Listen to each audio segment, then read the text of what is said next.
नमस्कार मित्रांनो, आपण यापूर्वी सातारा ते कोल्हापूर या 6 पदरी रस्त्याच्या कामाची माहिती घेतली। आज आपण पाहणार आहोत कोकण व विदर्भ या 2 प्रांतांना जोडणारा नागपूर ते रत्नागिरी या बहुउद्देशीय 4 पदरी राष्ट्रीय महामार्ग। या प्रस्तावित महामार्गावर कोल्हापूर जिल्ह्यातून जाणाऱ्या रस्त्यावरील अंबा घाटात 4 बोगदे तयार करण्यात येणार आहेत। त्यापैकी एका बोगद्याची लांबी 3.5 किलोमीटर आहे। हा राष्ट्रीय महामार्ग रत्नागिरी येथून सुरू होऊन पुढे पाली, कोल्हापूर, सांगोला, सोलापूर, तुळजापूर, लातूर, नांदेड, यवतमाळ, वर्धा, बुटिबोरी, MIDC, नागपूर असा 1087 किलोमीटर लांब जाणार आहे। आज आपण पाहणार आहोत या महामार्गाचे कोकणामध्ये सुरू असलेले काम। हा महामार्ग कोल्हापूर जिल्ह्यातील शाहूवाडी, पन्हाळा, करवीर आणि हातकणंगले या 4 तालुक्यामधून जाणार आहे। या तालुक्यातील 49 गावांसाठी भूसंपादन सुरू असून 12,608 शेतकरी बाधित झाले आहेत। यासाठी सरकारने 1206 कोटी 72 लाखाची तरतूद केली असून आत्तापर्यंत 550 कोटी 4 लाख वितरित करण्यात आले आहेत। शाहूवाडी मलकापूरच्या काही भागात सध्या काही ठिकाणी काम सुरू आहे।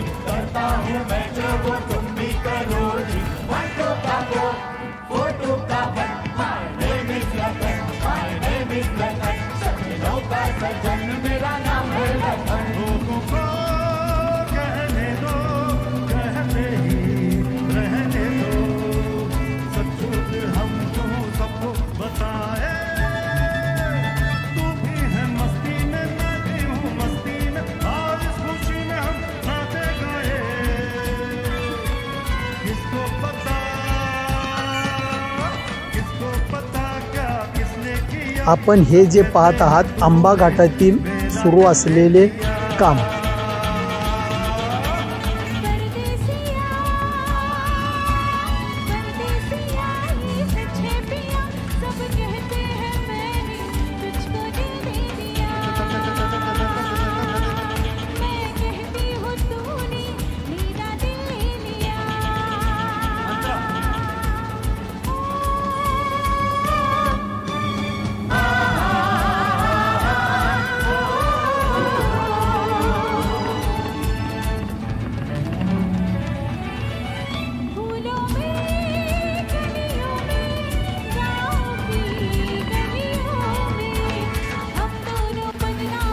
पाली तसेच साखरपा या भागात बरेचसे काम पूर्ण झालेले आहेत। काही ठिकाणी सिमेंट कॉन्क्रीटचे रोडही पूर्ण झालेले आहेत।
माझा जीव घुटमळ तस फिरतीचं वाढतंय फळ तुझ्या तोंडाला दोन माझं निळ बघून दुश्मन जळ वर ढगाला